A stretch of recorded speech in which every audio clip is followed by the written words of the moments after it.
again, in your journeys, what is one thing that really jumped out at you that where if you had an idea before you got here that was changed after you got here?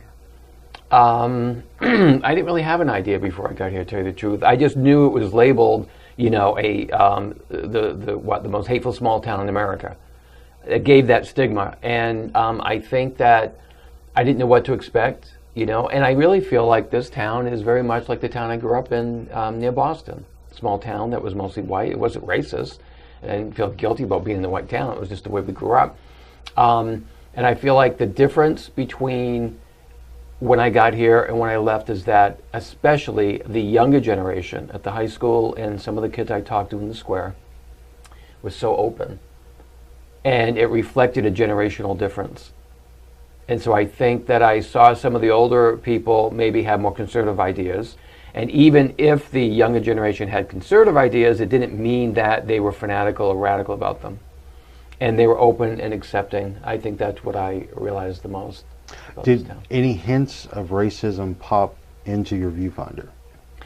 No, not in the daily life. There were no incidents of racism. I didn't find any hatred towards blacks, except for the two small groups that I interviewed, and they didn't represent the population. But there was none. Matter of fact, I talked to a lot of interracial children.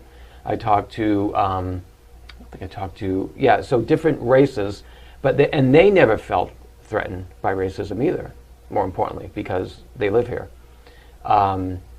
So no, I didn't really find that. I didn't find any racism. And I think I talked to a lesbian at the high school that had an incident where she wanted to wear gender non-conforming clothing to an event.